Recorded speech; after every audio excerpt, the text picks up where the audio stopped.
We are just about 24 hours from week 3 fantasy football kicking off. I can't tell you guys how much I love this time of the year, man. This time of the year is so fun because obviously we love football, but also because there's so many moving parts that we need to be able to keep up with as a fantasy football community. And it's my job to make sure that I'm doing the most amount of research possible to help you guys make your best fantasy football decisions on a weekly basis. And I got to take my L on one of these tight ends today, so make sure you stay to watch that. We're getting into the top 12 tight end rankings for week 3 fantasy football today. And at the end of the video, I'm going to give my bonus underdog tight end option of the week. So make sure to watch till the end to get that. And please make sure to like this video and subscribe to the channel if you have not done so already to show support for the channel. It really helps the channel a lot. So let's go ahead and just dive right into these guys, man. Obviously, Travis Kelce's going to be number 1 here. It really doesn't matter what the matchup is, to be honest. But the matchup definitely helps this week, I'll tell you that. They're taking on the Chicago Bears at home. I mean, even last week, in his first week back from action, he was already the tight end 4 in fantasy points per game. Like, obviously, nobody questions how good Travis Kelce is, man. Travis Kelce, first game back, it's going to be better in the second game back because that matchup against Jacksonville was not an easy matchup.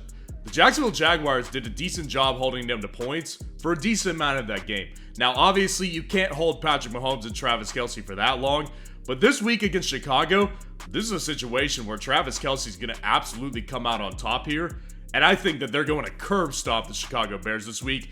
I would not be surprised if Travis Kelce has a 2-touchdown game, but either way, you don't sit Travis Kelce and you don't put him outside of the top 1, that's for sure. Now moving on to number 2, we've got TJ Hawkinson. TJ Hawkinson belongs here at number 2, taking on the Los Angeles Chargers this week. So there's a couple different things about this one, right? TJ Hawkinson has been a complete stud this year. It's been excellent. He's got 17 targets and 15 receptions for 2 touchdowns, man. I mean, this guy has been a total fantasy stud this year so far. And the good thing about it is that Minnesota is so pass heavy. And obviously, they recognize his importance to the offense, and that's the reason they gave him the big contract over the offseason. So they recognize his importance, absolutely. And he also is just in a situation where this week, it's a perfect matchup. Against the Los Angeles Chargers at home in Minnesota, this is going to be a very pass-heavy game all around. First of all, Minnesota can't run the ball, so they're going to have to continue to throw. And second of all, the Los Angeles Chargers defense can't defend the pass either. So this is just a great matchup this week for TJ Hawkinson. I mean, the simple reality here is that if there's anyone this year that's going to compete with Travis Kelce for that tight end 1, I don't think it's going to be George Kittle. I don't think it's going to be Darren Waller. I don't think it's going to be Mark Andrews. I actually think it's going to be TJ Hawkinson. Number 3, Mark Andrews taking on the Indianapolis Colts in Baltimore. So Mark Andrews obviously made his return last week as well. He had a pretty good game as well. I mean, he had 8 targets, 5 receptions, ended up coming down with a touchdown in that game. I mean, there's a lot of things that became clear, right? Like, there's no way that he's not their number 1 option. Not just tight end. He's their number 1 option, period.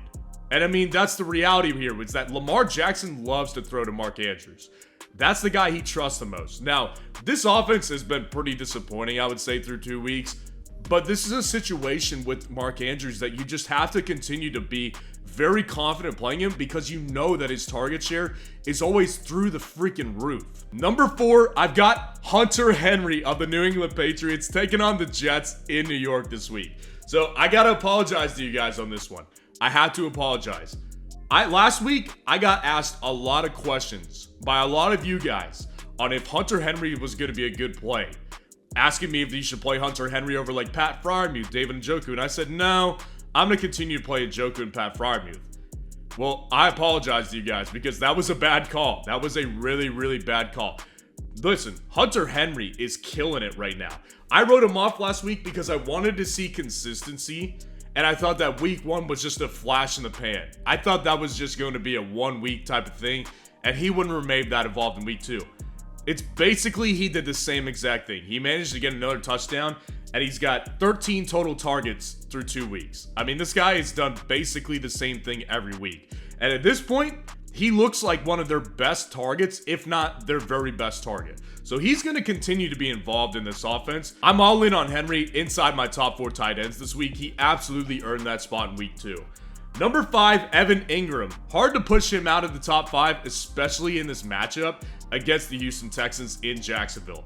Ingram's a stud too. There's no question that Evan Ingram is, I think, a better player than Hunter Henry, but he's also just on a much better offense. So I debated putting Hunter Henry here and having Evan Ingram at number 4.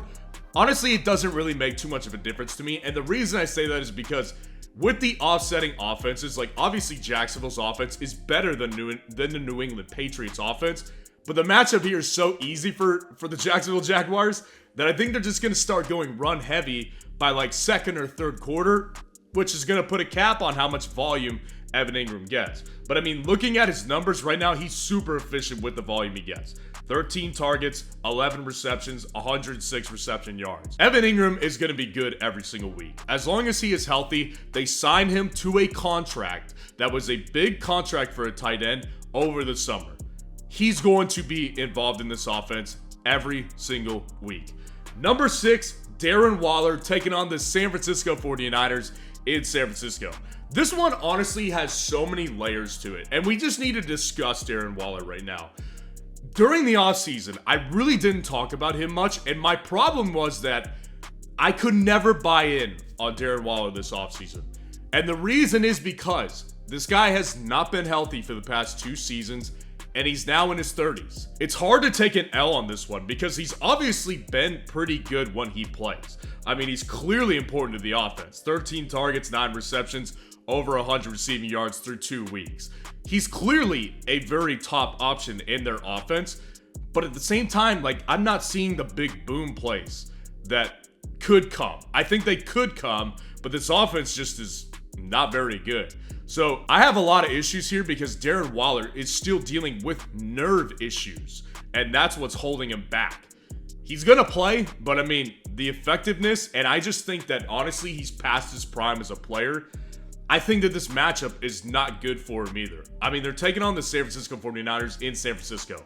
Good luck. You know what I mean? That's a tough matchup right there. But he still obviously has the volume, and he's at a very starved position for points. I'm totally fine with having Darren Waller inside my top 6.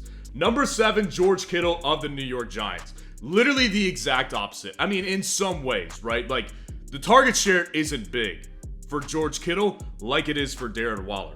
But on the other hand, this is a much better offense, and we know what George Kittle's playmaking ability allows him to do. And that's the reason that I keep telling you guys to start George Kittle. Because the reality is, with a guy like this, who can easily rip off a 30-point, a 25-point, a 35-point game, you can't have that on your bench. You simply cannot have that on your bench. And if he has these weeks, I mean, he's averaging 4 fantasy points per game. I'm okay with living with that if I know that one of these weeks, he's going to get a 20, 25, 30-point game for me. I'm just waiting for it to happen. I know it will happen at some point because this offense has so many weapons. Every one of them is going to feast at least 1 or 2 games this year. George Kittle's time is coming. Do not put him on your bench, especially against the awful, horrific New York Giants defense. Sam Laporta at number 8 here, taking on the Atlanta Falcons. I know a lot of y'all will like this because over the weeks, I've been telling a lot of you guys to not start Sam Laporta. And honestly, at this point, I don't usually like tight ends, rookie tight ends. And I know that you guys know that. But at this point, we have to just take what's being given to us. Sam Laporta is super important to this offense. 11 targets through 2 weeks, 10 receptions, very efficient, over 100 yards receiving. Tight end 7 on the year. So like, this guy, we have to just take what we're given. And this guy is very good. He's in a very good offense. That's a very efficient offense. I mean, at this point, we got to play him. There's no question that we got to play Sam Laporta. Number 9, Cole Kmet, taking on the Kansas City Chiefs in Kansas City. So as bad as Chicago's offense has been, and it has been really bad, I've watched them every single week now. The one thing that is not as bad is Cole Kmet's fantasy production. Tight end 11 on the year so far, 13 targets this year, 9 receptions. So this guy is a legitimate starter every single week, in my opinion. I mean, regardless of matchup, the volume is there for this guy. He's got big playability. This offense does have big playability. They're just not good right now. And this is a situation where this offense is going to be so far down, they're going to have to throw the ball to catch up with the Kansas City Chiefs. So I think that The importance is there, and I do think that the touchdown will come eventually. Number 10, Hayden Hurst, taking on the Seattle Seahawks in Seattle this week. Now, the main reason he's on this list is because this guy is basically the most consistent target option in this Carolina offense. Their wide receivers are not consistent. Adam Thielen had a good week in week 2. He was targeted plenty on that Monday night game, but Hayden Hurst is the guy who's been the most consistent for Bryce Young. 10 targets, 8 receptions, over 60 yards. I mean, at tight end, that's what you can ask for. He's the tight end 4 right now in fantasy football. That's the reality here with Hayden Hurst. He's going to continue to be important in this offense because their wide receivers are not very good. And the matchup here against Seattle, it's not a bad matchup either. Feel very comfortable trotting out Hayden Hurst as a back-end tight end 1. Dalton Kincaid taking on the Washington Commanders in Buffalo this week. Again, this is you guys are probably gonna enjoy this too. It's the first time he's cracking my top 12 tight end list right here, and he deserves it. I mean, his volume is increasing week by week. 4 targets in week 1, 6 targets in week 2. The guy's efficient with the work. 9 receptions, 69 yards. This guy has been a very good player when he's given the opportunity so far. And obviously, if you watched him during the pre-draft process, this is a good player we're talking about here. I just didn't expect the involvement to be this consistent this early on. I think that he's going to have a big week soon as long as he maintains the involvement, and it's worth it here because if you're in a situation where you've got a tight end who's as talented as Dalton Kincaid and he's seeing the opportunities, throw him out there. That's exactly how I feel about the next guy, and the last guy rounding out our list. Kyle Pitts is going to continue to be on this list until someone else emerges, and that might happen next week, right? But he's taking on the Detroit Lions in Detroit this week, and this is honestly one of the saddest fantasy football stories that I can remember in many, many years. The most talented tight end prospect coming out of college I've ever seen on an offense that simply just doesn't have enough there for a wide receiver, let alone a tight end. It's a very sad thing that we're seeing in fantasy football. It's not an offense that's friendly enough for a tight end fantasy football output that's really going to be big. But the thing is that he's still a big play capable guy. That's the reason that he continues to be on here. I mean, he leads the tight end possession in yards per reception among tight ends who have at least 8 targets. So this guy continues to be a big play threat for them. And one of these weeks, he will get a touchdown or he'll get a 60-yard play. This guy's that good. So I don't want to have him on my bench and put him behind guys like Luke Musgrave, right? I don't want to play Dalton Schultz over him. I'm not going to do that because I know this guy has bigger play ability than those other 2 guys. So I'm going to continue to play Kyle Pitts. The matchup isn't terrible. He rounds out my top 12. And as promised, my underdog tight end play of the week outside of this list right here, it's Jake Ferguson of the Dallas Cowboys taking on the Arizona Cardinals in Arizona this week. So I saw a story earlier this week about how much Dak Prescott enjoys throwing to Jake Ferguson and how much he likes it as a teammate here. That's a good sign that a quarterback and a tight end, who usually have a pretty good relationship, when they do have those good relationships, good things start to happen. Now, obviously, Jake Ferguson's not the talent of like a Travis Kelce or even a guy like Evan Ingram. Jake Ferguson is not that talented, but his involvement is there. 11 targets over the past couple of weeks, and the matchup is beautiful. I mean, the matchup is so set up for him to be able to get a touchdown in this game. I'm going with Jake Ferguson as my underdog tight end start of the week. So let me know what you think of the rankings in the comments below and what questions you need answered before week 3 fantasy football. And if you want to see the top 30 running backs in week 3 fantasy football, click on this video right here.